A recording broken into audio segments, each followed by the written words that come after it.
Fala, meu povo, tudo bem? Professor Geografia em mais uma aula mega importante para sua preparação. Hoje nós vamos falar dos grupos terroristas. Os grupos que eu escolhi aqui são aqueles com maior probabilidade de aparecer nos vestibulares, porque eles estão conectados em toda uma discussão geopolítica e das atualidades.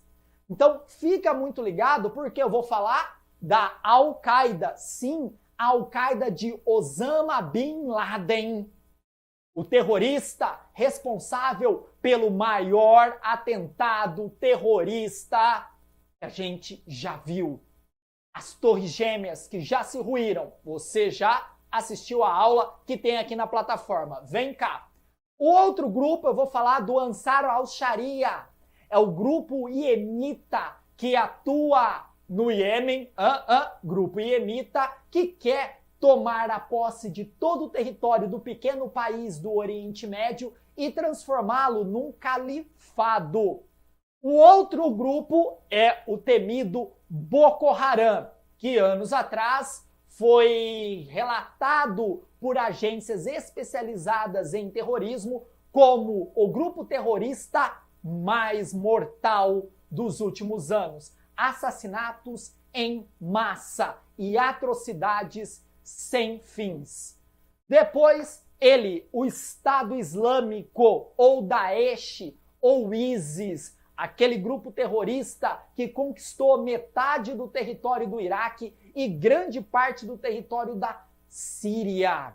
O Estado Islâmico que cometia atrocidades e filmava e disponibilizava na internet mostrando para que veio.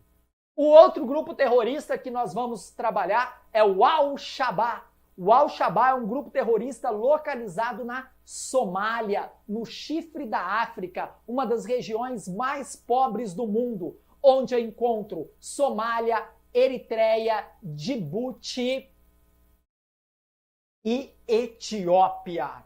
É uma região que na década de 90, década de 80, mostrou para o mundo o que o ser humano é capaz de fazer com o outro. Pessoas passaram fome, pessoas morriam de fome. Cenas lamentáveis. E por conta de toda essa desestabilização social e política, surge o Al-Shabaab. O outro grupo terrorista que nós vamos trabalhar é o Talibã. O Talibã nasce no Paquistão, ganha força no Afeganistão, governa o país da Ásia e comete atrocidades. Uma delas é tentar matar a ativista Malala, que pode ser que apareça numa prova. Fica ligado, tá? De novo, para entrar na mente os nomes, que são nomes diferentões, tá? Al-Qaeda, Ansar al-Sharia, Boko Haram, Estado Islâmico, Al-Shabaab e Talibã. Como eu falei para vocês, dá para dar uma aula de cada um. Como o nosso foco são as provas, que é isso que o Gabaritagel entrega, prova de vestibular, questão para você passar, nós vamos trazer os principais pontos. E vamos começar com ela, a Al-Qaeda de Osama Bin Laden. O terrorista milionário saudita, um dos filhos do sheik do petróleo da Arábia. Osama Bin Laden, ele vai para o Afeganistão. Aí já aparece um ponto de interrogação. Por que um milionário saudita vai até o Afeganistão? Primeiro, ele era extremista sobre o olhar do Islã. Então ele acreditava que a religião islâmica é única. Tá, mas por que Osama Bin Laden foi para o Afeganistão? Porque a União das Repúblicas Socialistas Soviéticas invade o Afeganistão com parceria com o presidente, quiseram tomar o Afeganistão e implantar no país um regime socialista. Parte da população era contra a presença soviética no Afeganistão. E olha aqui, que período é esse? Guerra Fria.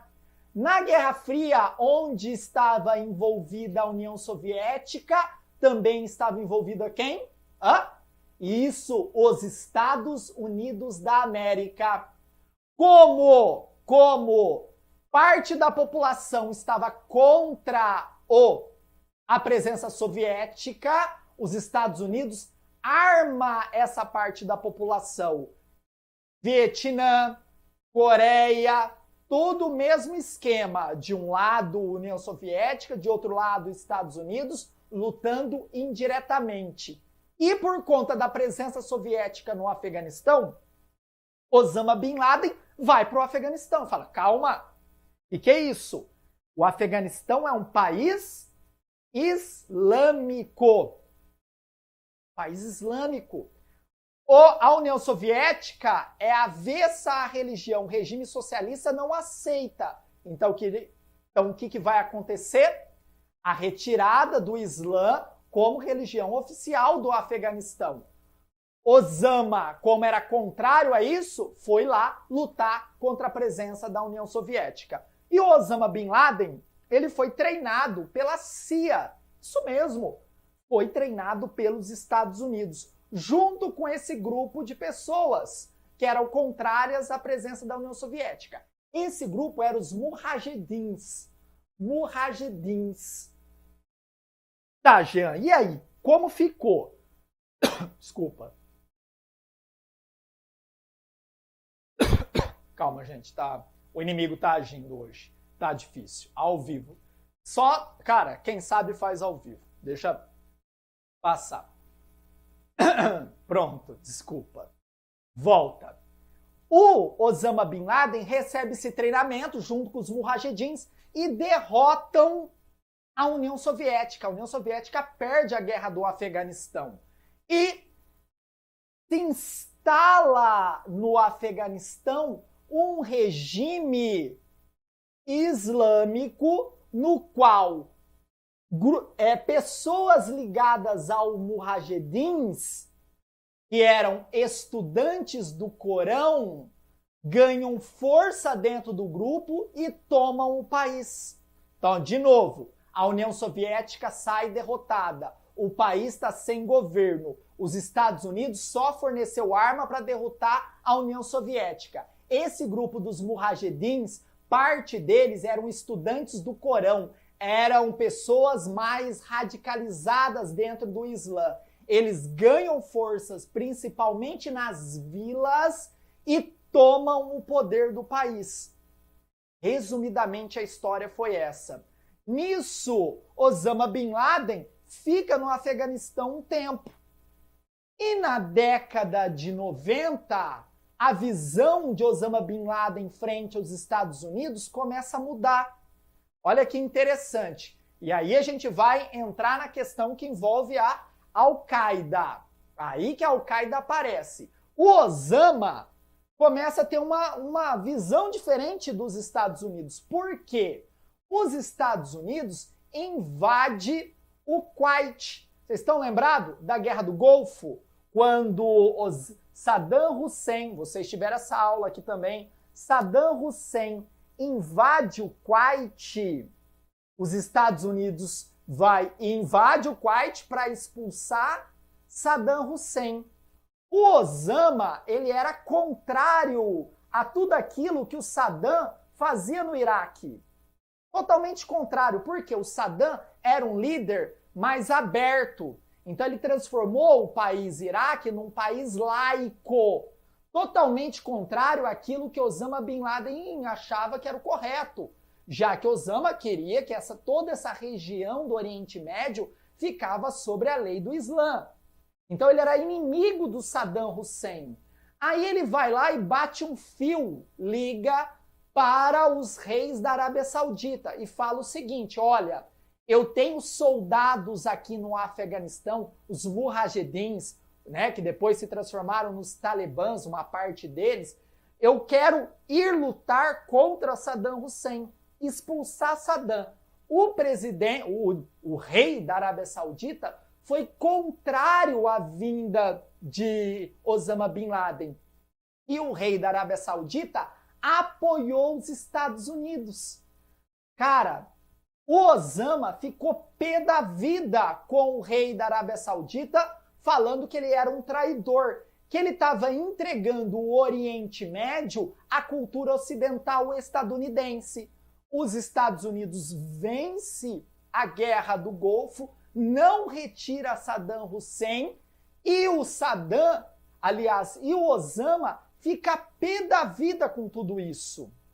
E fala, agora o inimigo é a Arábia Saudita, o meu país, os reis da Arábia Saudita que são traidores do Islã e também o próprio Estados Unidos. Porque os Estados Unidos colocou bases militares na região, em cidades sagradas do Islã. Por conta disso tudo, o Osama Bin Laden falou: vou juntar uma galera e vou fundar um grupo terrorista, que foi conhecido como a Al-Qaeda.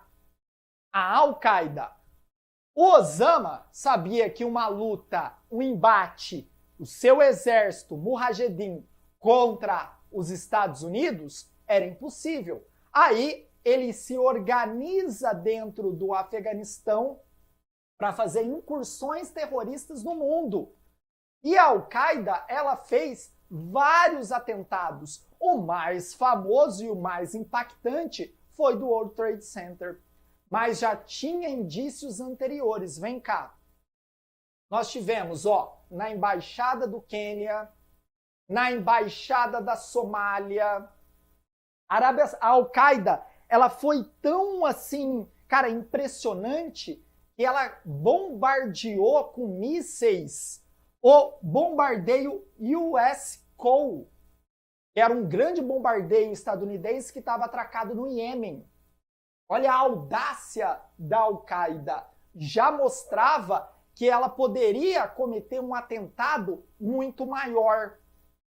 Depois, ela vai e comete o maior atentado de todos os tempos, que foi jogar os aviões da American Airlines nas duas torres lá em Nova York.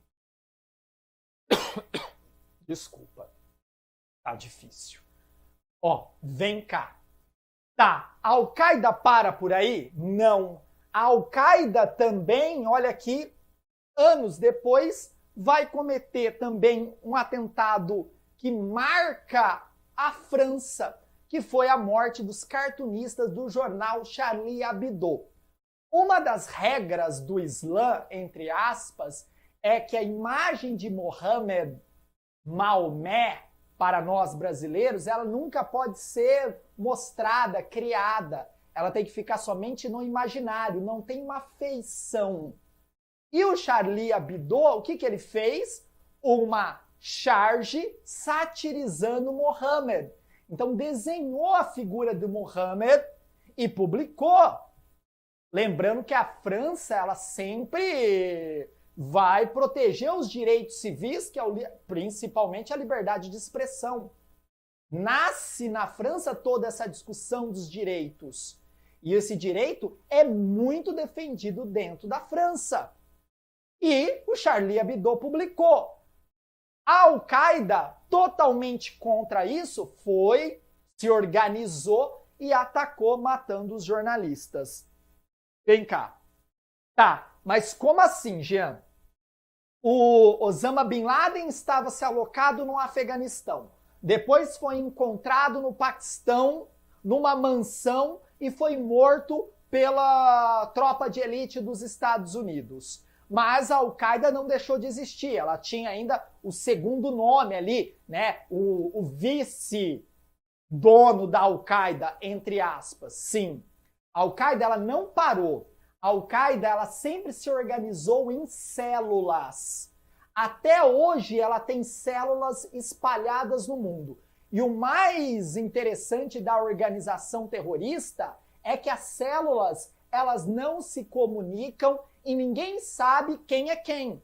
Então, por exemplo, eu pode ter uma célula na Europa, vamos imaginar na Polônia, outra célula no Brasil, uma célula na Colômbia, uma célula na Austrália. elas não se conhecem. Então, quando se prende alguém da Austrália, não tem como falar o seguinte, olha, tem alguém na Polônia, tem alguém no México, tem alguém no Brasil. Não tem como, porque não há conexão. Estudiosos de grupos terroristas relatam que mais de 100 mil homens passaram nos campos de treinamento da Al-Qaeda no Afeganistão. Hoje, a Al-Qaeda, ela desacelerou.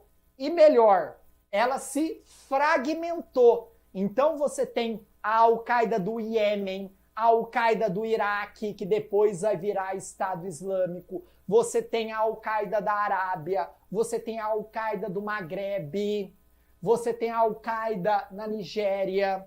Então essa fragmentação dificultou ainda mais, principalmente os órgãos de defesa dos Estados Unidos, que são muito bem organizados contra grupos terroristas, a identificar as ações da Al-Qaeda atualmente por conta dessa fragmentação territorial. Porque antes você tinha o foco onde? No Afeganistão.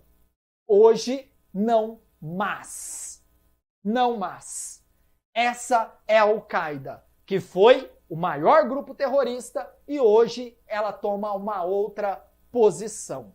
Mas ainda continua ativo. O outro grupo terrorista que nós vamos falar na noite de hoje é o Ansar al-Sharia do Iêmen. O Ansar al-Sharia, ó, e pega esse nome aqui que é importantíssimo, ó, Sharia.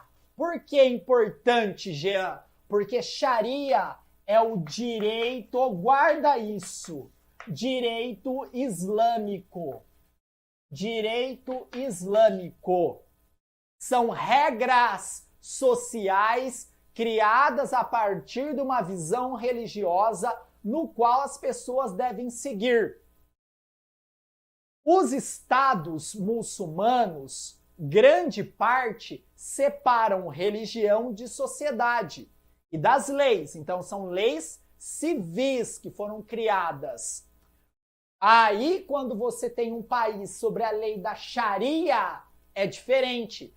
Que a lei civil criada pelo homem não vigora mais. Aí você tem a lei islâmica. Então, por exemplo, traição da mulher, ela tem que ser apedrejada. Como já aconteceu casos, por exemplo, na Nigéria. Mulher não pode dirigir. Homem se rouba, ou mulher, quem for, perde um dedo, perde 2 dedos, perde um braço inteiro. Então são leis rígidas. E esse grupo terrorista, o Ansar al-Sharia, segue a lei mais rígida do Islã. Ó, guarda isso. A Al-Qaeda não. Presta atenção. A Al-Qaeda ela tinha como objetivo retirar a influência estadunidense do Oriente Médio e varrer, presta atenção, e varrer Israel do Oriente Médio. Essa era a visão da Al-Qaeda.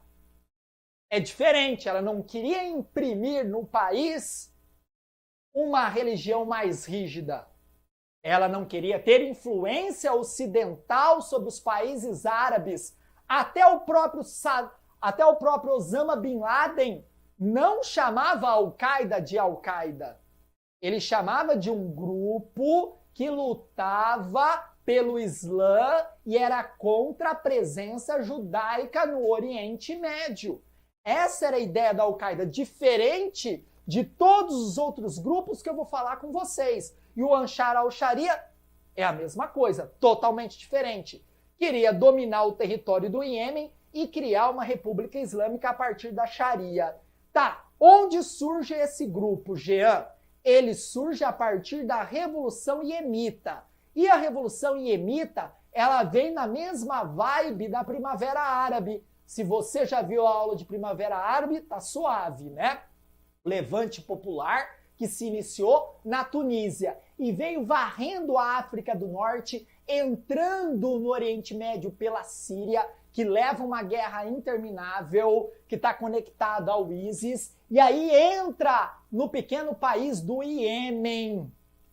Quando as pessoas saem para as ruas contra o presidente Ali Abdullah Saleh, olha isso, Ali Abdullah Saleh, as pessoas saem em protestos, grupos se armam para retirar o presidente do poder. Mas calma, porque aí tem outra dinâmica geopolítica por trás, no qual os grupos opostos são apoiados pela Arábia Saudita, e pelo Irã, o outro. E aí você tem duas grandes potências do Oriente Médio atuando na geopolítica dentro do país, dentro do pequeno Iêmen. E aí esse grupo terrorista, ele vai se armar querendo retirar do poder o Saleh. Aí dentro daquela perspectiva da Primavera Árabe, onde tinha riqueza natural, o petróleo, as grandes potências vão intervir. No caso do Iêmen, não tinha nada de interesse para os Estados Unidos, para a França. O país foi colocado de lado. Os únicos que vão ter interesse por uma questão mais de posicionamento geopolítico no Oriente Médio é a Arábia Saudita e o Irã. O grupo Ansar al-Sharia, ele consegue derrotar, presta atenção, ele consegue derrotar o exército do governo de Ali Abdullah Saleh na Batalha de Zinzibar. Foi uma grande batalha e o exército do governo sai derrotado e o Ansar al-Sharia domina a metade do Iêmen. Como está hoje, Jean? Meio a meio. A guerra acabou, Jean? Não. E ninguém fala nada. Ninguém fala nada. A guerra perdura lá por anos. De um lado, o grupo terrorista. De outro lado, o governo. Não vou entrar no mérito quem é certo e quem é errado. Eu só sei que pessoas estão morrendo num conflito interminável.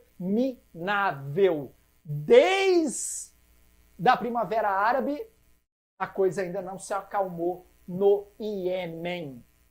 O outro grupo terrorista que nós vamos falar é o Boko Haram. O professor Rodrigo Baglini tem uma aula sobre Nigéria que ele fala bem os detalhes do Boko Haram. Mas é um grupo terrorista, como eu falei, cara, já catalogado como um dos mais mortais que a gente já teve. Um grupo terrorista que se aloca no rico país africano da Nigéria, rico em petróleo.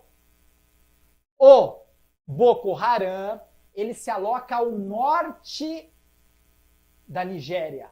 Ao sul é o governo. É um país dividido em dois grupos que dominam os territórios e duas religiões. Isso mesmo. A parte sul da Nigéria, onde fica a capital, você tem a religião cristã. A parte norte, de forte influência do Boko Haram, você tem a religião islâmica. E um dos objetivos do Boko Haram é que a população islâmica cresça mesmo, nasce mais pessoas de pais muçulmanos para que em totalidade supere os cristãos e o país se torne uma república islâmica. O Boko Haram diz o seguinte, que está protegendo a cultura local, porque o país Nigéria sofre grande influência das grandes potências por conta do petróleo. A Nigéria tem uma forte classe média. A gente tem uma ideia dos países da África, né? Igual lá do chifre da África, daquela África subsaariana. Não, gente. A Nigéria é um país rico. Você tem uma cidade como Lagos, que é a capital, lindíssima, com uma classe média forte, uma classe média que consome. E consome o quê? Produtos estadunidenses. Estudam em escolas onde a segunda língua ensinada é o inglês, onde a cultura estadunidense e europeia vigora. Tudo vai ao oposto que o Boko Haram acredita. O Boko Haram, ele também quer imprimir o que no país? A Sharia. E a Sharia é totalmente oposta àquilo que o consumo prega. o capital prega. Tá, Jean, qual que é o foco principal do Boko Haram? Olha aqui, presta atenção. A educação ocidental é um pecado. Eles dizem que a prostituição, o roubo, tudo está conectado à cultura ocidental. E a cultura muçulmana islâmica, né? Claro que é muçulmana e islâmica, ela tem que vigorar no país. Tá, e onde se propaga mais essa cultura ocidental? Nas escolas. Isso mesmo. O foco de ataque do Boko Haram são as escolas. E anos atrás, o grupo terrorista invadiu uma escola de meninas no interior da Nigéria e sequestrou mais de 300 meninas.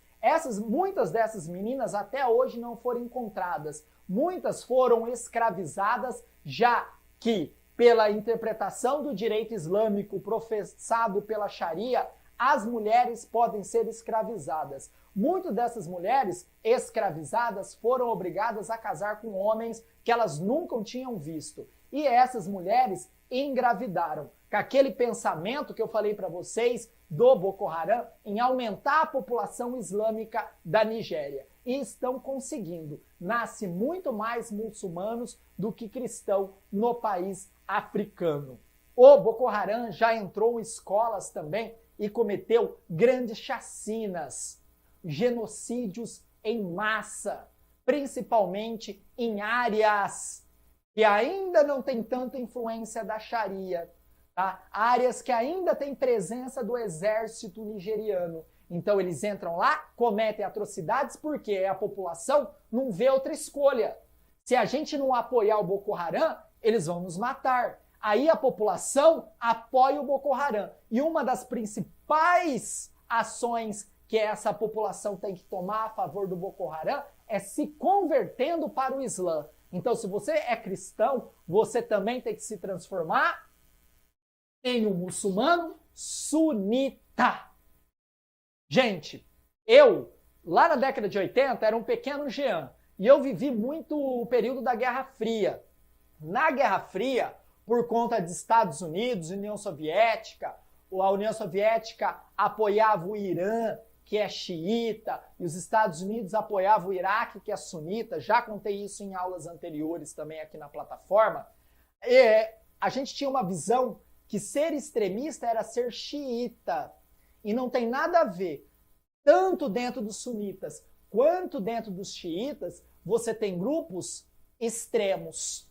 Tá? Mas a visão que foi colocada pelos Estados Unidos, desde lá da década de 80, é xiita, é perigoso, Não é, gente. Tem dentro dos grupos, você tem os extremos, tá? Toma cuidado para dar essas afirmações em prova. Então, você tinha que se converter ao sunitas, lá na Nigéria. O outro grupo terrorista que nós vamos falar é aquele mais famoso nos últimos tempos, onde utilizava de recursos cinematográficos para causar o terror. Produções hollywoodianas mostrando pessoas sendo decapitadas, sendo jogadas em fossos, sendo, absurdos. Jornalistas renomados sendo filmados no meio do deserto, sendo decapitados. É o Estado Islâmico. O Estado Islâmico também é conhecido como Daesh. Guarda esse nome. Ai, Jean, não sei escrever isso. Você é louco. Daesh. Daesh, tá? D-A-E-S-H. Humilhe o corretor. Humilhe o corretor porque você é gabaritagel. Escreva. No Oriente Médio, o Estado Islâmico é conhecido como Daesh. Tudo bem? E para os Estados Unidos e Europa, o ISIS. O ISIS, um grupo jihadista, sunita, ortodoxo e wahhabita. Guarda isso. Qual é a característica religiosa do Estado Islâmico? Sunita, bem extremo, ortodoxo, também sobre o olhar da Sharia, que eu já comentei para vocês, o direito islâmico, e o arabismo. O que é o arabismo, Jean? É uma corrente dentro do Islã também radical, que profetiza o monoteísmo puro. É Allah, Allah e Mohammed. Só. Não existe mais ninguém para o arabismo. E as palavras de Allah foram escritas por Mohammed. E essas leis têm que ser colocadas em vigor. O Estado Islâmico ele tinha um objetivo: formar um califado islâmico em todo o Oriente Médio. E cara, e os caras são parceiros. Os caras são parceiros. Você sabia que o Estado Islâmico trocou uma ideia com o Boko Haram? Isso mesmo. Sentaram, falaram: "Ei, Boko, beleza, cara? Vamos formar um califado nervoso, saindo lá do Oriente Médio, passando por toda a África." O Boko falou: "Pô, mano, tamo ligado aí, ISIS. Vamos fechar." E esses dois grupos terroristas, quando eles estavam mais ativos, eles, cara, pensaram em criar um grande território sobre a lei da Sharia, um grande califado islâmico. Esse califado islâmico ia ser governado por uma pessoa que foi nomeada por Allah. Quem é essa pessoa? Abu Bakr al-Baghdad. De novo, Abu Bakr al-Baghdad. Ele mesmo falou: fui escolhido, né? Fui escolhido por Allah para liderar o povo muçulmano de fé na conquista dos territórios que estão sendo influenciados pela cultura ocidental. E o Estado Islâmico começa a se articular no norte do Iraque. Tá, Gê, mas de onde veio esses caras? Esses caras apareceram assim do nada, trocou uma ideia lá no bar e falou: vamos fundar um grupo terrorista? Não. O que eu falei para vocês? Que quando a Al-Qaeda perde força, ela se fragmenta, não se fragmentou? E uma parte era a Al-Qaeda do Iraque. E dentro dessa Al-Qaeda do Iraque tinha uma galera que tretou. Falou: não, a Al-Qaeda tem que tomar outro posicionamento, Al-Qaeda. Tá? Gente, tem que tomar outro posicionamento e tal. Vocês estão seguindo a vibe lá do Osama. Osama já se foi. Aí um grupo que pertencia a essa Al-Qaeda do Iraque se desvencilhou. Se falou: valeu, tô fora, vou fundar o meu grupo terrorista. Se desvencilhou e se associou a uma outra galera. Tinha uma galera perdidona, radical ali no Iraque, também não gostando da presença estadunidense ali, né? E falou assim: pô, galera, vamos aí, vamos se juntar, vamos fundar aí um grupo mais forte. Se a gente ficar dividido, as coisas não vão dar certo. Aí, a Al-Qaeda do Iraque juntou com outros radicais e formaram o Estado Islâmico. No momento que eles ocuparam o norte do Iraque é rico em quê? Petróleo. Cidade de Mossul, uma das cidades mais produtoras de petróleo do Iraque. O Estado Islâmico conquista esses poços de petróleo e começam a comercializar no mercado ilegal, ganhando dinheiro. E com isso ele financiava a compra de armas, financiava o terrorismo na Europa, financiava a ocupação territorial. E o Estado Islâmico foi ganhando raízes. O Estado Islâmico tinha... Agora ele perdeu força, ainda existe, tá? Toma cuidado com isso, não acabou o Estado Islâmico, tá? Não acabou. O Abu Bakr al-Baghdad, ele morreu, tá? Esquece, deixa isso aqui, morreu. O seu vice também morreu, mas ainda o Estado Islâmico existe. Calma que eu vou falar, tá? Mas o Estado Islâmico, quando ele estava no auge, ele tinha o quê? Redes de conexão na Europa. Muitas pessoas deixaram suas famílias e foram lutar a favor do Estado Islâmico. Até brasileiros foram lutar a favor do Estado Islâmico. O Estado Islâmico apoiava até outros grupos terroristas de outras regiões, da Chechênia, que a gente já falou em aula aqui, a luta da Chechênia pela independência contra a Rússia. tá? Então era um grupo muito forte. É só ver as produções cinematográficas que eles faziam. Tá, quando o Estado Islâmico ele conquistava um território, o que ele fazia? Primeiro, conversão ao Islã sunita. Olha que barbaridade. Se ele encontrasse um xiita, e falasse, xiita, você não profetiza como se deve o Islã. Você tem que, cara, ter outro posicionamento religioso. Cara, mas ele é islâmico. Mas ele não era sunita, ele era xiita. Então ele tinha que ter um posicionamento igual xiita. Teve vários xiitas que foram mortos porque não estavam profetizando a religião sobre o olhar sunita. Cristãos coptas, curdos, alauítas, yazidis, que são minorias que vivem nessa região do norte do Iraque em direção ao leste da Síria, cara, um genocídio. Eles tinham muito poder militar. E outra, o país vizinho à Síria estavam em frangalhos por conta da guerra da Síria. Então o Estado Islâmico falou assim, pô, cara, tá tranquilo, tá favorável, vamos invadir essa Síria.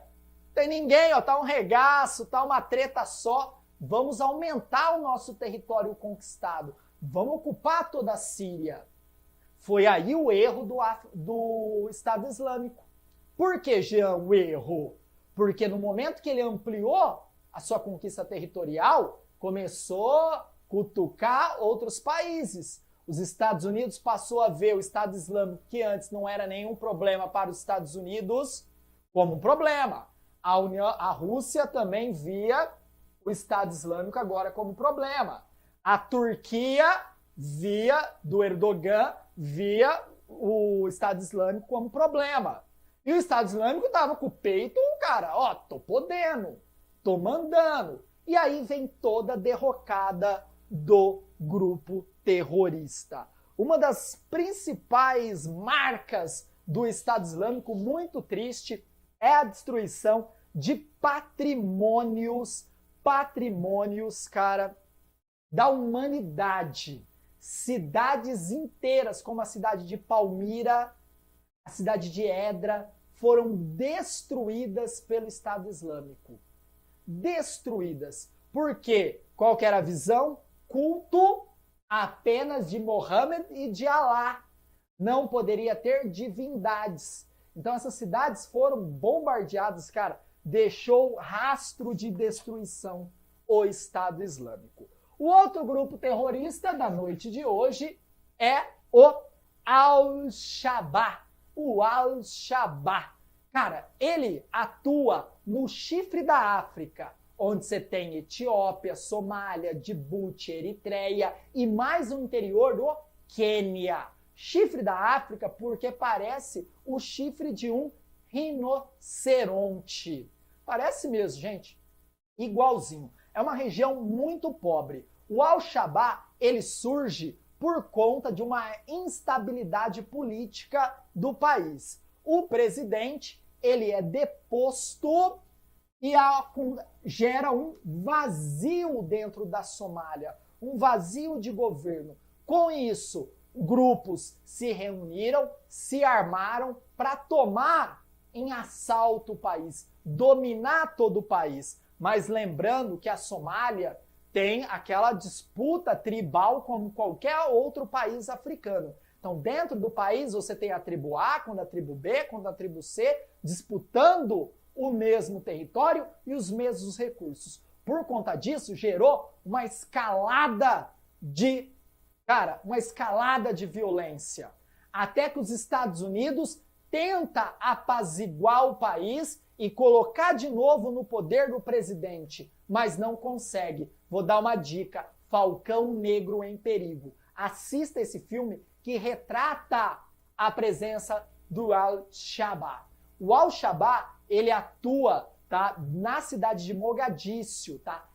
Chegou um momento que o grupo terrorista estava dominando toda a cidade. Hoje perdeu grande parte do domínio, mas ainda atua na Somália. Por quê? Tanto o exército da Somália quanto o exército do Quênia investiram em armamento, se fortaleceram para lutar contra a presença desse grupo terrorista. Ele é um grupo terrorista regional, então ele comete atentados ali, no Quênia, na Somália, na Etiópia, tentando desestabilizar a região. Um dos atentados mais mortais do Al-Shabaab foi quando eles invadiram um shopping e mataram um monte de pessoas no Quênia. Lembrando de novo, a África não é miserê absoluto. Você tem ilhas de países organizados, como é o caso do Quênia, da capital Nairobi. Você vai no Quênia, você vai e fala, poxa, nem parece África. Daquela nossa visão estereotipada, né, de África igual à pobreza. Pelo contrário, o Quênia é um país organizado, é um país estável politicamente. E o Al-Shabaab tenta desestabilizar. Por quê? Tanto o Quênia como Somália são muito próximos, são fronteiriços. Fica ligado nisso. O outro grupo terrorista que nós vamos falar é eles, os talibãs, que eu comecei a comentar aqui, ó, quando eu falei da Al-Qaeda. São jovens estudantes do Corão que saíram dos grupos dos mujahidins. Esses estudantes liam o Corão, ali, ó, uma interpretação cara crachá. Ah, tá escrito isso? É isso que tem que ser colocado em prática. E os talibãs quiseram imprimir dentro do Afeganistão a Sharia. Mas, lembro vocês que esses grupos de estudantes, eles não surgiram no Afeganistão, e sim no seu vizinho ali do lado, o Paquistão. Vizinho ali do lado, Paquistão, isso mesmo. Mas eles ganharam muita força no Afeganistão por conta da instabilidade política proveniente, olha aqui, tá lembrados? Da guerra União Soviética-Afeganistão. Aí eles tomam de assalto o poder. Você sabia que o Talibã governou o Afeganistão por 3 anos? Qual que foi o problema? Cara, único, ter mantido Osama Bin Laden dentro do seu território. Os Estados Unidos bateu um fio para os talibãs. George Walker Bush falou, meu caro, entrega Osama Bin Laden, eu sei que ele está aí. O Talibã falou, traduzindo, ninguém põe a mão no Osama, ele é nosso parça. Pronto. O que os Estados Unidos fez? Invadiu o Afeganistão dentro da doutrina Bush. Atacar antes de ser atacado. Ah, é Afeganistão? Você não quer entregar Osama? Vamos cair para dentro. Aí, entra dentro do território do Afeganistão, derruba os talibãs. Mas calma, os talibãs, eles vão ser derrotados nas grandes cidades. Eles deixam o poder entrando Amir Karzai como presidente do Afeganistão. Mas os talibãs vão em direção às montanhas. O Afeganistão é um país muito montanhoso, ele faz ali fronteira com um dobramento moderno do Himalaia, onde você tem o Everest, onde você tem o choque da placa indo-australiana com a placa da Eurásia, formando aquele grande paredão. E aí eles se escondem nas cavernas. Foi aí que os Estados Unidos testou uma bomba de nível atômico nas cavernas onde se escondiam os talibãs. Os talibãs ainda atuam no país, tá fazendo incursões terroristas, tentando tomar o poder de novo e imprimir a Sharia. Já que o Afeganistão hoje ele está muito próximo aos Estados Unidos, porque o presidente que foi colocado lá, ele vai rezar a cartilha Yankee.